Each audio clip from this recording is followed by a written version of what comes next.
할렐루야. 우리 주님을 사랑하시면 아멘 하시겠습니다. 우리 주님을 뜨겁게 사랑하시면 뜨겁게 아멘 하시겠습니다. 새해 첫 성찬 예배에 오늘 또 산부 성가대에서 나팔이죠. 나팔 트럼폰인가요? 트럼펫인가요? 트럼펫인가 또 플루스를 통해서 성가대와 함께 새롭게 시작하는 새해에 정말 기쁨과 감사와 영광에 찬양을 올리고 우리 마음속엔 또 벅찬 감동과 은혜로 함께 하신 줄로 믿습니다. 이 새해 첫 성찬 예배를 맞아서 예배 나온 우리 모든 성도님들과 우리 중고등부 학생들에게 여러분의 마음의 소원이 무엇일까요? 주님께서는 소원을 물으셔요. 왜냐하면 소경조차도 예수님 앞에 나왔을 때 내가 내게 무엇을 해줬으면 좋겠느냐 물으시더라고요. 소경이 눈을 뜨는 게 가장 절박하지만 그럼에도 불구하고 그 입술에서 고백이 나와야 돼요. 내가 내게 무엇 해주기를 원하느냐. 여러분 새해에 입술에 고백을 하십시오. 보기를 원합니다. 듣기를 원합니다. 걷기를 원합니다. 낫기를 원합니다. 채워지기 원합니다. 지혜를 원합니다. 여러분의 삶의 장 가운데 채워져야 될 물질의 축복도 구하십시오. 왜냐하면 무엇을 해주길 원하느냐고 주님께서 물으시기 때문이죠. 이 성전에 나와서 여러분이 하나님 앞에 구하고 바라고 꿈을 꾸고 선포하는 것 누가 들으실까요? 하나님께서 들으시고 하나님께서 하늘을 여시면 우리의 삶 가운데 채우시는 줄로 믿습니다. 특별히 중고등부 학생들 예배에 참석을 했는데 새해 하나님의 지혜와 명철을 주셔서 성적도 올라가고 꿈도 커지고 비전도 커지고 건강하고 하나님의 은총이 더 충만하게 임하기를 주님의 이름으로 축복합니다. 한번 따라 하실까요? 장막을 나와서 하늘을 바라보라. 하늘을 바라보라. 이런 제목으로 말씀의 은혜를 나누기를 원합니다. 여러분 하나 오래전 이야기죠. 뭐 전설 같은 이야기입니다. 벼루기를 가지고 시험을 했던 아마 지금 인터넷 이런 데 찍어보면 그 영상이 똑같이 담길 것입니다. 벼루기를 가지고 이런 시험을 했습니다. 벼루기는 어떤 성질이 있나요? 툭 치면 뭐 할까요? 턱 하고 뛰어오릅니다. 이게 제법 높이 뛰어오르거든요. 툭 하면 턱 하고 뛰어오릅니다. 그래서 벼루기가 뛴다. 그런데 이 벼루기가 얼마나 뛰는가 이게 중요한 것이 아니라 어떤 조건에서 어떻게 뛰는가를 연구를 했습니다. 그래서 유리병 속에 집어넣습니다. 뚜껑을 닫아놓고 들어놓고 벼루기를 툭 자극을 줍니다. 그랬더니 벼루기 어떻게 할까요? 역시 툭 하고 뛰어올랐습니다. 그런데 위에 뭐가 있어요? 병뚜껑이 있잖아요. 툭 튀는 동안에 어디를 맞았을까요? 나 대급박이야, 막 머리통이야, 막 이랬을 겁니다. 자기는 몰랐겠죠. 빵 하고 뛰었는데 그냥 병뚜껑을 맞고 툭 떨어졌습니다. 한동안 정신 잃었겠죠. 정신 차리고 나서 또 탁 하고 뛰지만 또 올라가서 병뚜껑에 툭 터지고 떨어집니다. 이렇게 몇 차례 하다 보면 벼루기의 IQ가 작동하기 시작합니다. 어느 정도까지 뛰면 어디가 아프다, 허리가 아프다. 그러니까 벼루기가 그 다음부터는 스스로 제한합니다. 툭 뛰면서 뛰어오르지만 어디서 멈출까요? 병뚜껑 닫기 전에 딱 멈추면서 이렇게 말합니다. 아싸, 안 다쳤다는 이야기입니다. 자기가 얼마나 신통하고 대견할까요? 딱 뛰었는데 그 손에 딱 멈추고 쫙 내려오면 그 기분이 기가 막혔을 것 같아요. 그 다음부터는 건드리면 딱 하고 뛰지만 병뚜껑 닫기 전에 딱 치면서 이번에도 아싸 하고 내려옵니다. 문제는 그 다음이죠. 이 병에서 나오게 한 벼루기를 또 한번 툭 쳐서 뛰게 만듭니다. 그럼 어디까지 뛸까요? 아싸 할 때까지 뜁니다. 탁 뛰지만 병에서 나왔지만 병뚜껑 이상 올라가지를 않습니다. 왜 그럴까요? 거기까지 올라가면 아프다. 이건 머리에 새겨진 것입니다. 의식, 잠재의식, 무의식 속에 툭 치면 안 돼. 여기까지야 라고 자기를 컨트롤하고 있습니다. 그러니까 벼루기도 행동을 하는데 그 행동을 누가 제한하느냐, 통제하느냐? 의식이, 때로는 무의식이 통제하는 것입니다. 그러면 목사님 그거 옛날 얘기 아닙니까? 그거 벼루기 얘기는. 여러분 벼루기뿐만 아니라 코끼리도 그렇습니다. 여러분 혹시 태국에 가보셨나요? 태국에 가면 코끼리가 유명하죠. 태국의 서커스를 가보면 코끼리 서커스가 유명을 하고요. 또 혹시라도 더 관심 있는 사람은 밀림 쪽에 가보면 코끼리가, 이 집차많은 코끼리가 때로는 사람이, 아니 심지어 어린아이들이 채찍 하나 가지고 막대기예요. 그걸로 툭툭툭 치는 대로 마치 장난감처럼 움직이는 것을 보게 됩니다. 우린 이런 질문을 갖게 되죠. 야, 저 집차많은 코끼리가 사람에게, 아니 어린아이들이 그 막대기 하나에 저렇게 움직일 수 있을까? 그리고 나무에 묶어놓으면 도망가지를 않습니다. 그 거대한 힘을 쓰지를 않아요. 도대체 코끼리가 왜 저럴까? 그래서 동물의 왕국 이런 데서 뭐 취재를 한 것을 보게 되는데, 그 태국에서 코끼리를 훈련할 때 어떻게 하냐면 어려서부터 새끼 코끼리가 걷기 시작하면 제일 먼저 하는 것은 뭐냐면 발목에다가 쇠사슬을 달아놓습니다. 발목에 쇠사슬을 딱 묶어 놓으면 아기 코끼리가 막 움직이다가 갑자기 더 멀리 가면 탁 하고 다리에 발목에 걸립니다. 아플까요? 안 아플까요? 아프죠. 했겠죠. 그건 사람이 하나 코끼리 했을까요? 하여튼 간에 아파서 자기가 자극을 받게 됩니다. 그 다음에 몇 차례 해봤는데 또 걸리죠. 또 걸리다가 보면 머릿속에 의식이 생기기 시작합니다. 이 정도 바깥으로 나가면 내 발목에 있는 줄이 내 발목에 고통을 주는구나. 심지어 피가 나기도 합니다. 그래서 의식이 딱 돼버리면 어떻게 되냐면 그 다음에는 그 발목 아픈 선을 안 넘어가려고 하죠. 아마 나가다가 딱 고전에 쓰겠죠. 코끼리도 그러겠죠. 아싸, 이제 안 아프다. 이제 아픈 거를 막는 관념이 생기죠. 이 정도 되면 그 다음에 사람들이 어떻게 하냐면 쇠사슬을 풀러요. 쇠사슬을 풀러 거기다가 칡롱콜 같은 걸 갖다가 묶어서 나무에 묶어 놓습니다. 그러면 이 새끼 코끼리는 움직이다가 발목에 뭐가 탁 걸리면 이게 뭔 줄 알아요? 쇠사슬인 줄, 쇠고랑인 줄 알아요. 쇠줄인 줄 알아요. 그러면서 이걸 더 나가면 어떻게 된다? 아프다는 거예요. 사실 더 나가면 어떻게 될까요? 끊어지죠. 더 나가면 끊어집니다. 그런데 더 나가면 아프다는 의식이 강해요. 그러니까 어떻게 되면 더 나가지를 못하고 아싸 하고 수업하는 것입니다. 그리고 그 안에서만 빙빙 돕니다.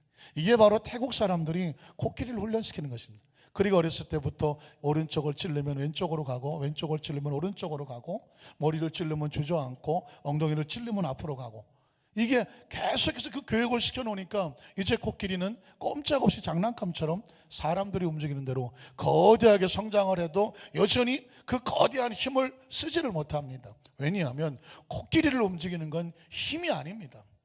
그 속에 있는 의식 또는 무의식인 것이죠. 그러니까 벼룩도 마찬가지고 코끼리도 마찬가지고 인생의 또는 모든 살아있는 생물들을 보면요, 그 의식이 그 존재를 움직이는 것을 보게 됩니다. 철학적으로 보면 인간의 본질을 뭐로 보냐면 염려, 근심, 걱정 이렇게 봅니다. 왜냐하면 사람은 가만 내버려둬도 근심하고 앉아있어요. 걱정하고 앉아있어요. 우리 학생들은 학생들대로 걱정이에요. 중학생은 중학생대로, 고등학생은 고등학생대로, 대학생은 대학생대로, 시집 안 간 사람은 시집 안 간 대로, 시집 가면 간 대로, 직장 안 간 사람은 안 간 대로, 직장 다니는 사람은 다니는 대로, 젊은 사람은 젊은 사람대로, 나이가 들면 나이가 드는 대로, 인간은 본질적으로 염려와 근심을 떠나서 살지를 못해요. 그래서 철학에서는 뭐라고 말하냐면 인간의 본질은 염려와 근심이다는 거예요. 이게 고정관념이라는 것입니다. 그런데 이 고정관념을 안고 살아가는 삶에 이것을 깨트리려면 어떻게 될까요? 끈을 끊고 병뚜껑 이상으로 튀어오르려면 어떻게 되냐면 이 관념이 깨져야 돼요. 염려가 사라지고 걱정이 사라지고 새로운 마음의 비전과 꿈이 들어와야 돼요. 그런데 그 새로운 비전과 꿈과 우리의 의식을 새롭게 만드는 분이 누구냐? 하나님인 거예요. 오늘 성경 본문에도 보면 아브라함이라고 하는 사람이 텐트 안에 갇혀서 자신의 살아온 삶의 여러 가지 고정관념을 가지고 염려, 근심, 걱정하고 낙심하며 한숨을 쉬고 있는 모습을 보게 됩니다. 그런데 하나님께서 그 아브라함을 그 속에서 나와! 우리 다 같이 한번 소리쳐 봅시다. 나와! 여러분 그래서 나올 것 같아요. 이건 나와야 사는 거예요. 저 힘들어서 못 나가요? 그럼 나오지 마세요 하면 안 돼요. 나와야 살아요. 혹시 우리 마음속 염려와 근심과 걱정이 우리 모습이 그 텐트 안에 장막 안에 있다고 생각하고 여러분 자신을 끄집어내서 낸다고 생각하고 다 같이 외칩니다. 나와! 나와! 나와야 돼요. 하나님께서 아브라함을 나오라고 말합니다. 그리고 하늘의 별을 봐. 한번 따라 하십시다. 하늘의 별을 봐. 왜 하늘의 별을 보라고 할까요? 생각과 관념과 사고를 바꿔놓는 거예요. 병뚜껑을 따버리는 것이고 칙렁추를 끌어버리는 것이에요. 오늘 2018년을 출발하면서 해는 바뀌었고 달력은 바뀌었어요. 그럼에도 불구하고 의식과 사고가 바뀌지 아니하면 달력 바뀐 거 별로 의미 없어요. 한 살 더 들은 거 별로 의미가 없다니까요. 새해는 무엇이 바뀌어야 되느냐? 의식이 바뀌어야 되고요. 사고가 바뀌어야 되고요. 관념이 바뀌어야 되고요. 비전이 바뀌어야 되고요. 꿈이 바뀌어져야 돼요. 우리 먼저 첫 번째로 하나님께서는 이 장막 속에 갇혀져 있는 아브라함의 낙심과 근심되어 있는 이 모습을 스스로 제안하고 있는 아브라함의 모습을 한번 살펴보라고 말씀하고 있습니다. 창세기 15장 1절을 한번 보겠습니다. 창세기 15장 1절에 보니까 이후에 야훼의 말씀이 환상 가운데 아브라함에게 임하여 이르신, 하나님이 찾아오셨다는 것이죠. 하나님이 찾아오시면 축복입니다. 오늘은 여러분이 하나님을 찾아오셨잖아요. 이 자리에 하나님이 함께 하십니다. 믿으십니까? 이 자리는 축복의 자리입니다. 생명의 자리입니다. 기적의 자리입니다. 이 자리에 오신 하나님께서는 우리에게 뭐라고 말씀하는지 아십니까? 아브라함에게 똑같이 말씀하셨습니다. 이렇게 말씀하죠. 그 다음에 보니까 아브라함아 두려워하지 마. 두려워하지 말라는 얘기는 지금 아브라함이 뭐 하고 있다는 것입니까? 두려워하고 있습니다. 염려하고 있습니다. 걱정하고 있습니다. 근심하고 있습니다. 사랑 우리 중고등부 학생들, 여러분 염려하십니까? 걱정하십니까? 혹시 여러분의 마음속에 우리가 볼 때는 무한한 가능성이 있는데 혹시라도 마음에 염려와 근심을 가지고 있습니까?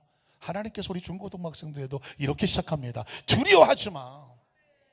우리 성가대는 어떻습니까? 혹시 염려하십니까? 걱정하십니까? 하나님 말씀합니다. 두려워하지 마. 오늘 삼배에 참여 우리 모든 성도들에게 한 사람도 빠짐없이 하나님께서 아브라함에게 말씀하시되 선포하십니다. 두려워하지 마라. 한번 선포할까요? 두려워하지 말라. 두려워하지 말라. 오늘 여러분 예배요 얌전하게 들으실 필요 없어요. 목소리 아끼실 필요 없어요.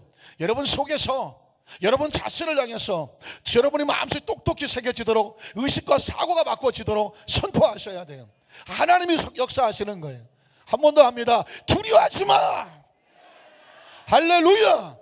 새해를 출발하면서 우리는 그동안 뭐 이것도 걱정 저것도 걱정 염려 근심 어떡하지 불안하지 초조했던 이런 것들을 주님께서 떨궈놓고 시작하자는 거예요. 긁어내고 시작하는 것입니다. 두려워하지 마. 왜냐하면 내가 너의 방패다. 한번 따라 하시까? 나는 너의 방패다. 하나님께서 방패 막아주신다는 것입니다. 염려와 근심거리가 다가올 때 하나님이 막아주시겠다고 말씀합니다. 그리고 왜 두려워하지 말라고 말씀하냐면 나는 너의 지극히 큰 뭐다? 상급이라고 말합니다. 하나님께서 우리의 삶을 채워주시는 축복이라고 말하는 것입니다. 예수를 구주로 믿으면 형통해야 합니다. 축복해야 받아야 됩니다. 이건 요행과 재수가 아니에요. 하나님께서는 우리에게 상급을 주시길 원하세요. 우리의 삶에 복이 되기를 원하십니다. 믿으십니까? 자, 그런데 문제는 뭐냐면 아브라함의 반응이에요. 아브라함이 참 안타까운 반응을 보이고 있습니다. 이렇게 축복을 하셨는데 2절에 보니까 아브라함이 이렇게 말합니다. 아브라함의 의식과 사고와 그의 고백을 한번 잘 들어보시고 분석해 보세요. 아브라함이 이르되 주 야훼 하나님 무엇을 내게 주시려고 하십니까? 이게 기대하는 말이 아니에요. 찾아오셨으니까 나에게 무엇을 주시기는 주시려고 하시는 모양인데 그러나 하나님 저는 별 기대가 없습니다. 별 기대가 없습니다. 왜냐하면 나는 정말 있어야 될 것이 없기 때문입니다. 내가 정말 필요로 하는 것이 없는데 나머지 것을 뭐 주신다고 해봤자 전 별로 기대가 없고 감동도 없습니다. 여러분 어떻게 생각하십니까? 여러분 새해 첫 성찬 예배 나오셨는데 여러분의 마음속엔 어떤 기대가 있습니까? 새해 첫 성찬 예배를 나왔는데도 뭐 예배가 그렇지 뭐 찬송 오늘 좀 뭐 나팔도 불고 하네. 성가대 좀 뭐 그리고 아유 또 중고등학생들 앉은 거 보니까 오늘 성찬 예배네. 늘 하는 성찬 예배인데 뭐 다른 거 있겠어? 아유 여전히 집에 문제 있고 뭐 아이들 문제도 있고 건강의 문제도 있고 물질의 문제도 있고 아유 이제 나이도 먹으니까 여기도 아프고 저기도 아프고. 혹시 여러분 이런 의식과 사고를 가지고 있어서 오늘따라 목사님 왜 저렇게 목을 높이시고 큰 소리를 외치시나? 뭔가 새해 첫날이라고 열심히 해보시려고 하는데 그래도 뭐 나는 뭐 내가 한두 번 듣는 소리가 또 아니고. 혹시 여러분의 마음속에 아예 문을 콕 닫아놓고 계시거나 아니면 별 기대가 별로 없거나 아유 뭐 그래봤자 뭐 아브라함이고 나는 나고. 혹시 여러분 마음속에 그 어떤 그런 제한을 정해놓고 다 혹시 앉아 계시지는 않습니까? 지금 아브라함이 그러고 있는 거예요. 하나님이 찾아오셔서 내가 너의 방패야, 상급이야, 두려워하지 마. 그래도 아브라함은 앉아서 아유 하나님 그래도요 전 정작 있을 건 없어요. 그러면서 푸념 섞인 말로 이렇게 말하지 않습니까? 하나님 뭘 주시려고 그래요? 나는요 자식이 없습니다. 자식이. 아브라함에게 지금 가장 필요한 것은 자신의 후계자를 세우고 이제 나이도 연만하니까 그 모든 걸 상속해 줄 상속자가 필요해요. 나머지는 다 들러린 거예요. 그런데 정말 중요한 상속자가 없어요. 아브라함은 절망하고 있어요. 낙심하고 있어요. 그래서 하나님 앞에 계속해서 이렇게 말하는 거예요. 하나님 나의 상속자는요 내가 정했는데 이 다메섹 사람 엘리에셀 내 종들 가운데 그나마 제일 신실한 사람 하나 세워서 상속자를 세웠습니다. 그러면서 3절에 보니까 또 이렇게 말해요. 아브라함이 또 이르되 하나님이 말씀하실 틈을 안 주죠. 주께서 내게 씨를 주리. 이 모든 내가 지금 이런 처지에 있는 건요 내가 뭘 잘못한 게 아니에요. 하나님이 안 줘서 이렇다니까요. 하나님도 좀 생각해 보세요. 하나님이 생명의 씨를 주지 아니었으니 내가 자식이 없고 상속자가 없고 후손이 없으니 할 수 없이 내가 이렇게 하는 게 마땅하지 않습니까? 내가 절망하는 게 마땅하지 않습니까? 내가 낙심하는 게 마땅하지 않습니까? 내가 인간적인 잔머리 굴려서 이렇게 하려고 하는 것이 마땅하지 않습니까? 그래서 내가 할 수 없이 궁여지책으로 내 집에 길린 자 가운데 종 하나를 선택해서 내 상속자로 만들 겁니다. 사랑하는 성도 여러분, 이게 인간의 모습입니다. 조금 머리 좋은 사람의 모습입니다.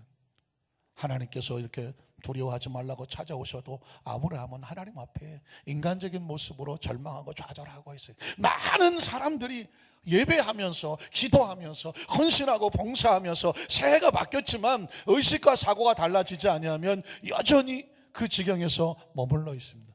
사실 아브라함은 상당히 잔머리가 뛰어났던 사람 같습니다. 왜냐하면 아브라함은 문제를 만나면 하나님의 방법으로 해결할 생각이 별로 없어요. 당장 급하니까 인간적인 방법을 찾습니다. 창세기 12장 4절에도 보면 하나님께서 내가 내게 내 이름을 창대하게 하고 내게 복을 주어, 기억하십니까? 한번 리마인드 할까요? 한번 따라 하실까요? 내가 내 이름을 창대하게 하고 내게 복을 주어 내가 너로 큰 민족을 이루게 하리라. 믿으십니까? 2018년 새해를 출발하면서 하나님께서 우리 안산교회 성도들에게 선포하신 하나님의 비전입니다.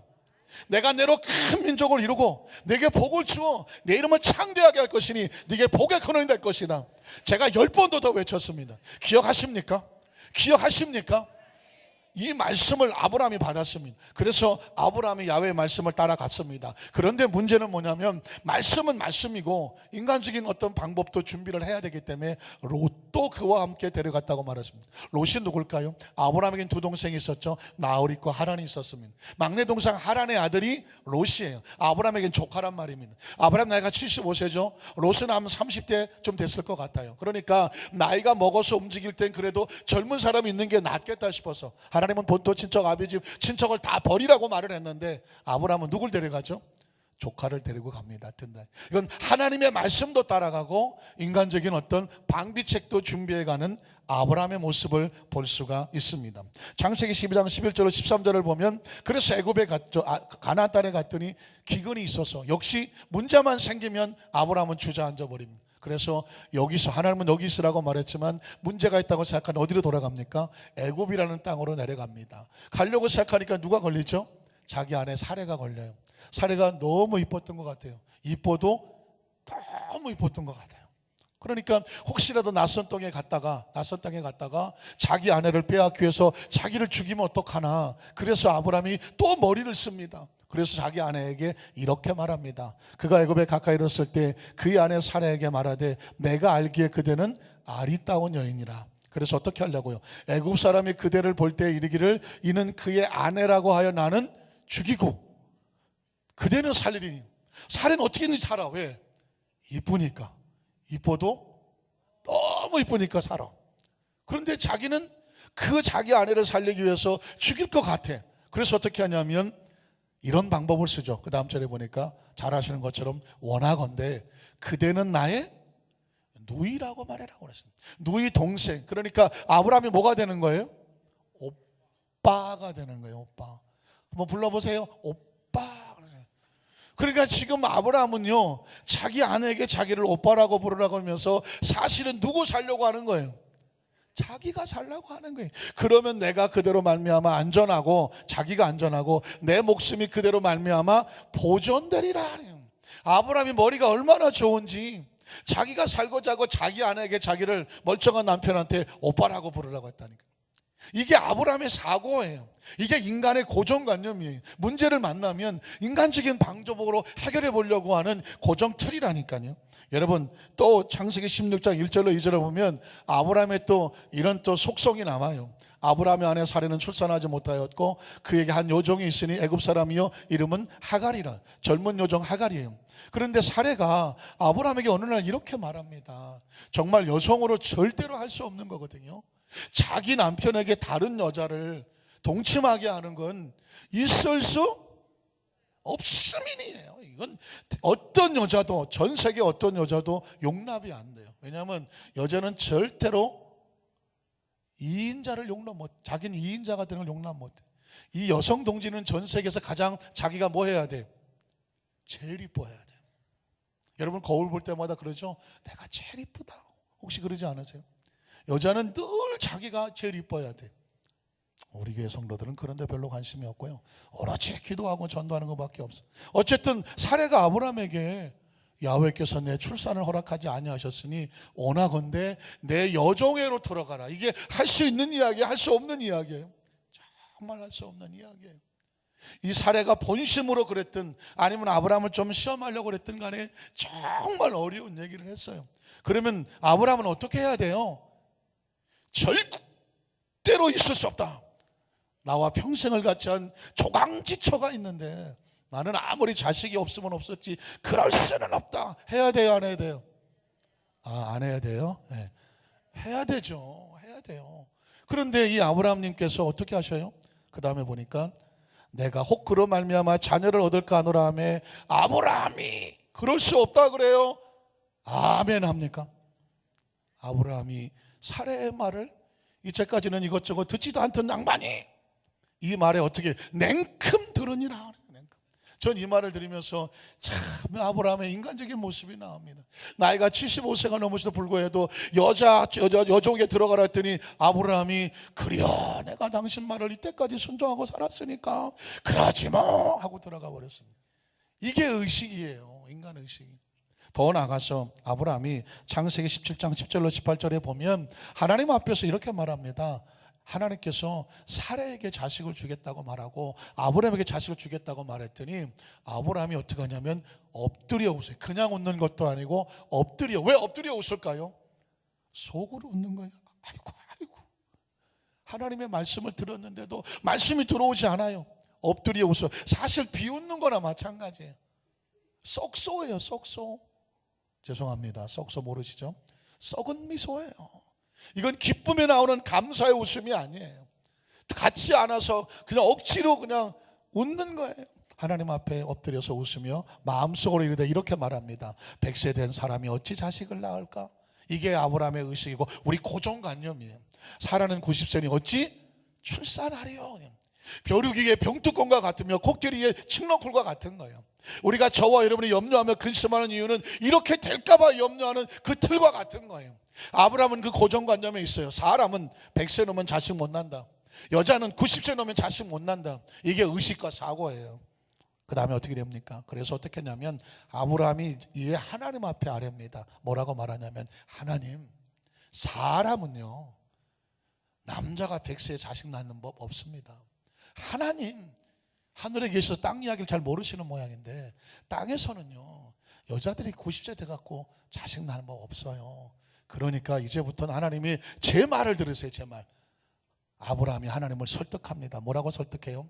이스마엘이나, 지금 이제 대설되었고 자라고 있는 이스마엘이나 하나님 앞에 살기를 원합니다. 사랑하는 성도 어떻습니까? 지금 누가 누구를 설득하고 있나요? 아브라함이 하나님을 설득합니다. 한번 따라하실까요? 하나님의 능력을 제한하지 말아요. 많은 크리스찬들이 내가 안 되면 하나님이 안 되는 줄 알아요. 내 계산이 안 되면 하나님이 안 되는 줄 안다니까요. 자기의 고정관념을 딱 정해놓고 그 이상을 벗어나면 믿으려고 하지를 않아요.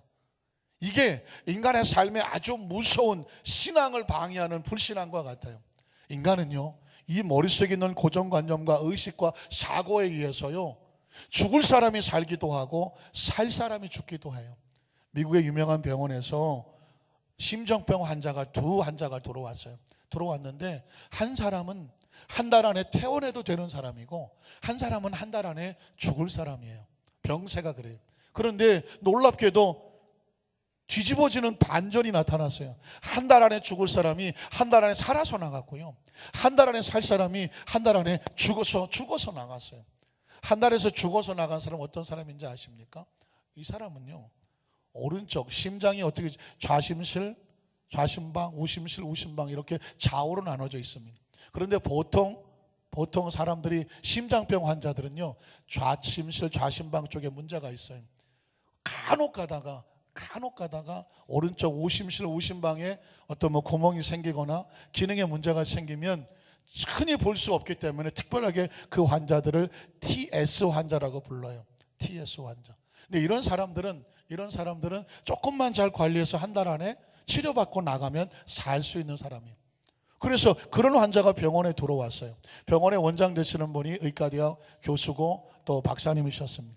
그런데 보니까 참 희귀한 환자, TS 환자가 들어왔어요.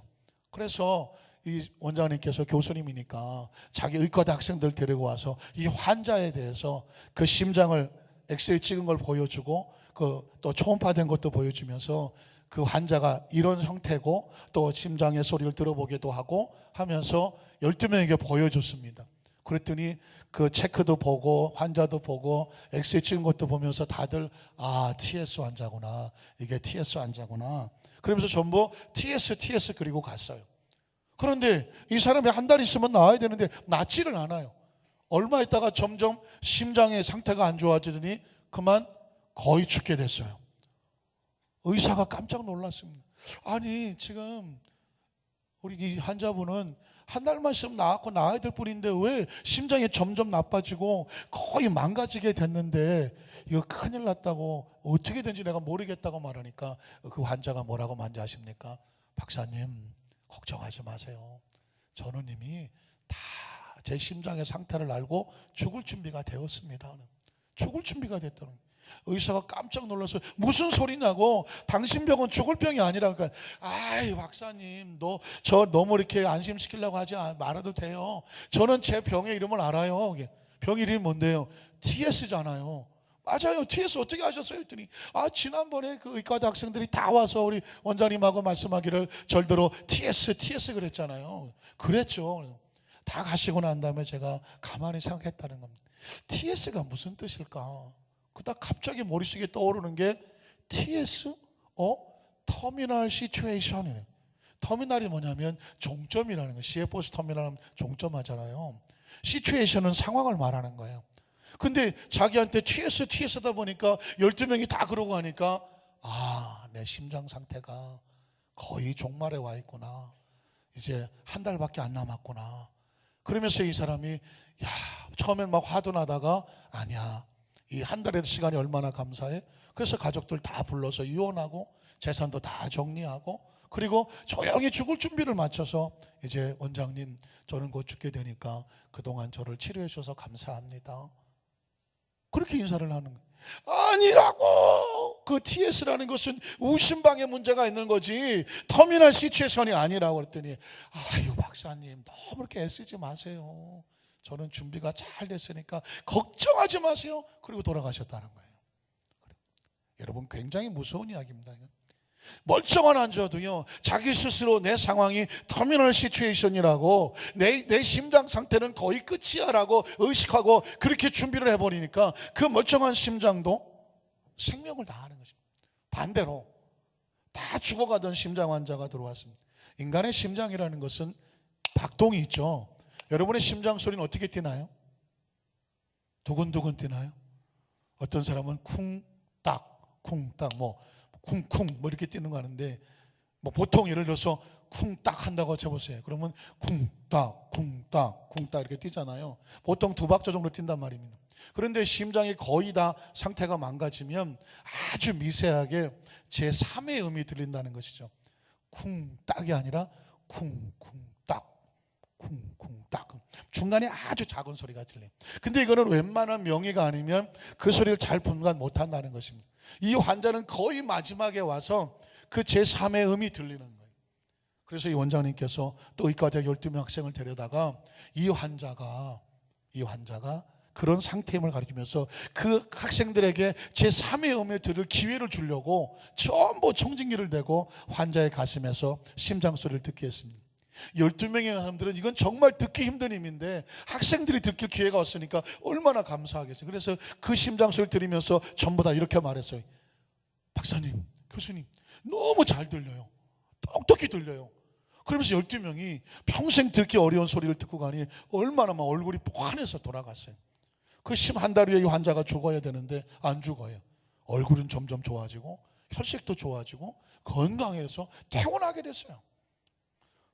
그래서 의사가 그 환자에게 이렇게 말했어요. 아니, 참 신기하다. 당신은 운이 좋은 것 같다. 왜냐하면 처음에 왔을 때 당신은 한 달밖에 못 살거든. 심장이 완전히 거의 정지하기 직전이었다. 그래서 난 한 달밖에 못 살 줄 알았는데 이렇게 좋아져서 갈 줄은 몰랐다 하니까 그분이 뭐라고 말하냐면, 아, 박사님 왜 농담하세요? 저는 한 달 뒤에 퇴원할 줄 알았어요. 어떻게 알았냐 했더니, 아니 그 12명의 학생들이 와서 의과대 학생들이 전부 제 가슴에 청진기를 대고 뭐라고 말했는데요. 뭐라고 말했죠? 제 심장 소리를 듣고 박동 소리를 듣고 똑똑히 들린다고 말했잖아요.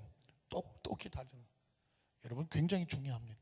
그 12명이 다 심장 박동 소리를 듣고 똑똑히 잘 들린다 그리고 나갔다는 거예요. 그리고 나서 이 사람 마음속에 용기가 들어왔어요.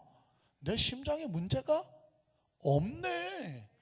한두 명도 아니고, 아니 의학을 전문하는 학생들까지 다 들어와 청진기를 내 가슴에 대보고 똑똑히 들린다고. 아니 저들이 얼굴 저렇게 환해서 나간 걸 보니까 난 살 수 있네. 괜히 걱정했네.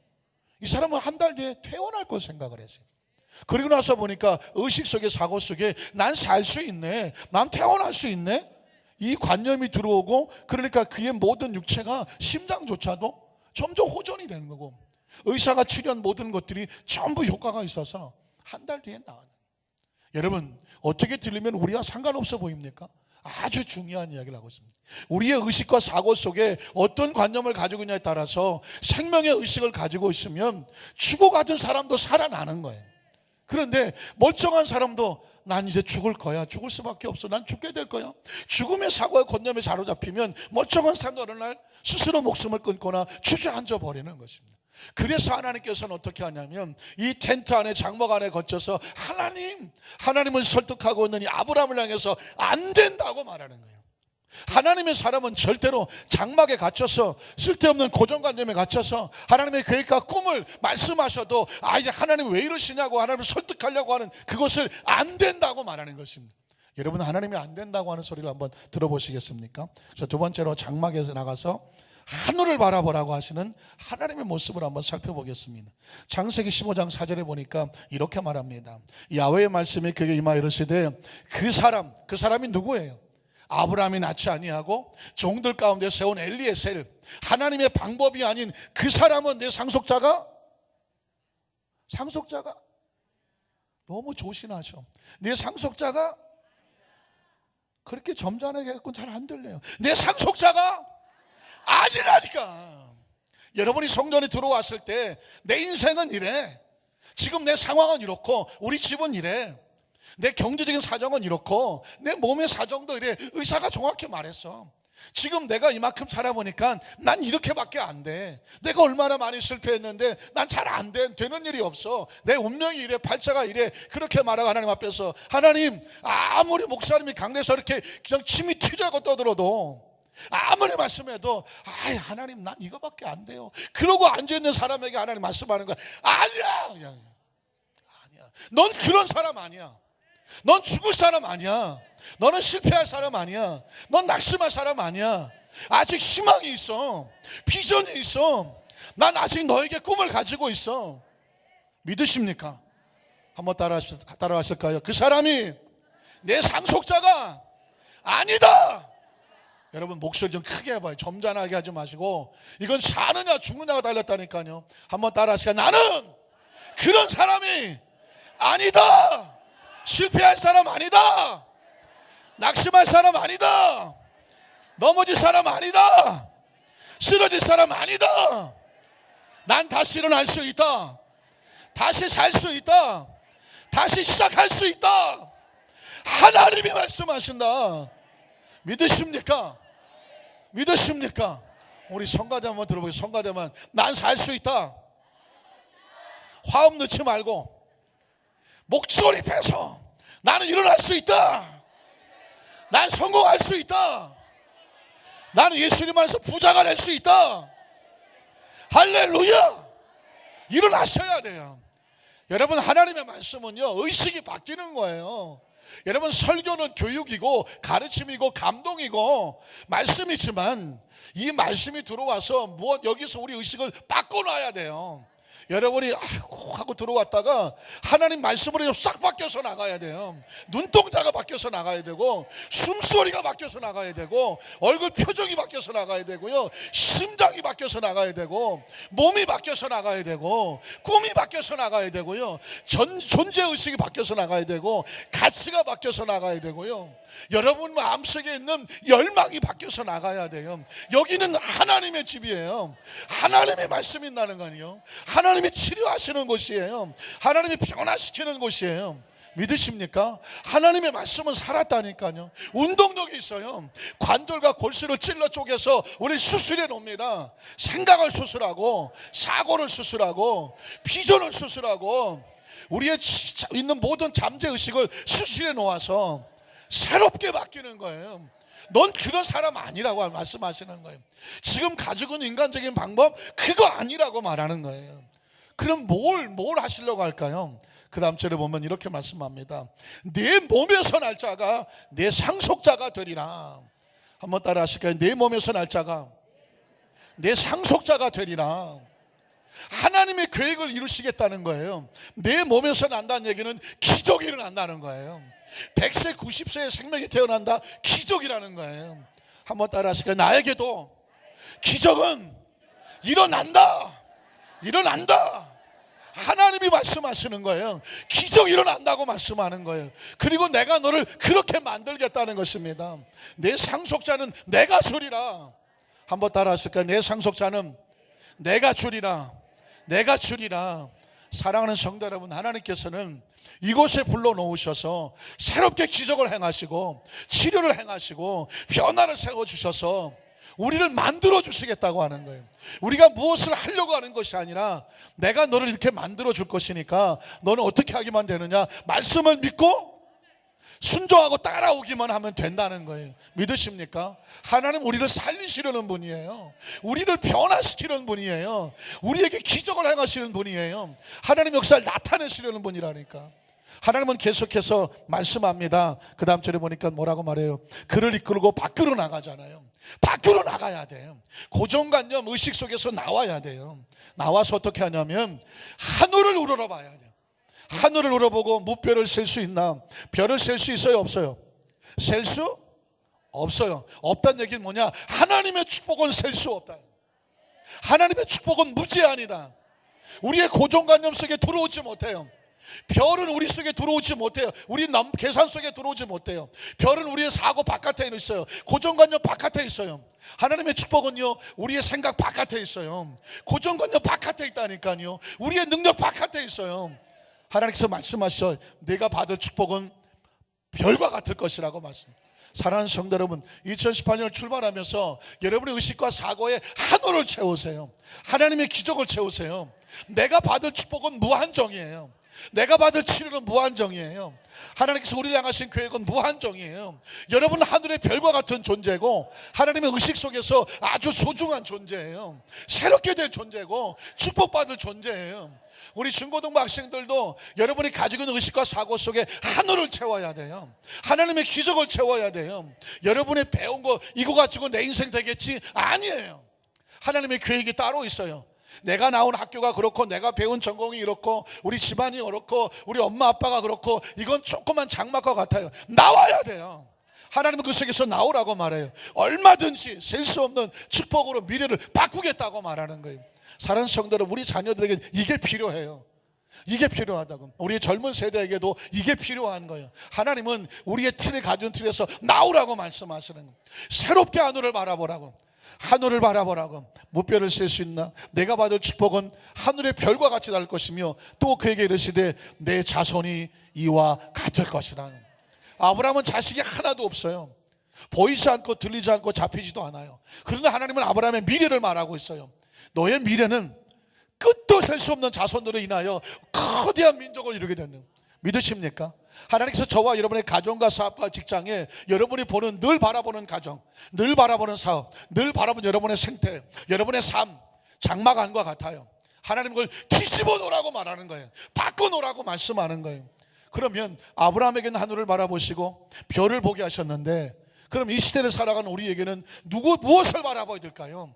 그 하늘이 뭐냐면 하나님의 약속의 말씀이에요. 그리고 그 말씀이 우리 가운데 나타나서 날마다 우리를 비춰주는 것이 뭐냐면 예수님의 십자가예요. 우린 지금 저와 여러분의 자화상을 어떻게 바꾸냐면, 우리의 고정관념이 어디서 깨지냐면 십자가에서 깨져요. 여러분 혹시라도 알고 지은 죄 모르고 지은 죄로 인해서 죄책감이 아직도 있나요? 죄책감은요, 죄가 생명을 죽이는 것처럼 죄책감도 우리의 생명을 죽여요. 죄책감에 사로잡혀 있으면요 생명이 힘을 잃고 결국은 죽어요. 그 죄책감과 죄로부터 나와야 돼요. 어떻게 나올까요? 회개하고 하나님 앞에 나와서 참여하며 십자가를 바라보는, 그 십자가에서는 용서가 흐르고 있어요. 그 십자가에서 우리 옛날의 모습이 다 못 바뀌어 그 죄의 모습이 청산이 되고 예수님의 보혈, 그 보혈로 깨끗해진 모습을 바라보시기를 주님의 이름으로 축원합니다. 우리 속에 의가 들어와야 생명이 넘쳐나요. 십자가는 생명이에요. 여러분 가운데 난 머리가 나쁘고 배운 것도 없고 지혜와 지식에 모자라는 생각하십니까? 전혀 문제 없어요. 왜냐하면 그 십자가 약속하신 것이 있는데 성령님이에요. 성령님을 여러분 인정하고 환영하고 모셔드립니다. 고백하는 이유는 뭐냐? 성령이 오시면 지혜가 떠올라요. 지식이 떠오르고요, 영적인 분별력이 생겨요. 상황에서 판단력이 생겨요. 관철력이 생기고 이해력이 생겨요. 오늘 중고등부 학생들에게 성령의 지혜와 명철이 임하기를 주님의 이름으로 축원합니다. 좋은 학교가 좋은 학생을 만들겠지만 성령은 더 좋은 학생을 만들어요. 더 좋은 미래를 만들어요. 우리의 자녀들에게도 성령의 역사하셔서 성령의 지혜가 임하시기를 주님의 이름으로 축원합니다. 여러분의 병들어 고통을 당하십니까? 성경은 놀랍게 강조하잖아요. 저가 채찍에 맞음으로 너희가 나음을 입었다고 말씀하고, 이미 우리에게 치료 역사가 나타났어요. 십자가를 바라보면서 우리의 질병이 십자가에 다 못 박아진 거예요. 그 피로 말미암아 저와 여러분은 나음을 입은 거예요.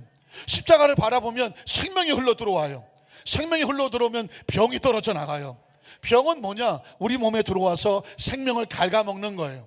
큰 병에 걸리면 그 생명이 더 많이 갉아져서 빨리 죽는 것이고, 적은 병에 걸리면 살살 갉아먹어서 좀 더 오래 있다 죽는 거예요. 그러나 그 십자가의 생명은 우리에게 생명의 에너지를 주면, 생명이 들어오면 병이 떨어져 나가요. 질병이 떨어져 나가면 사는 거예요. 살 수 있는 거예요. 마음의 절망과 좌절이 빠져나가면 마음의 병이 떨어져 나가는 거예요. 믿으십니까? 이 안에 들어오면 낫는 거예요. 왜냐하면 이 안에는 하나님의 집이죠. 생명이 넘치죠.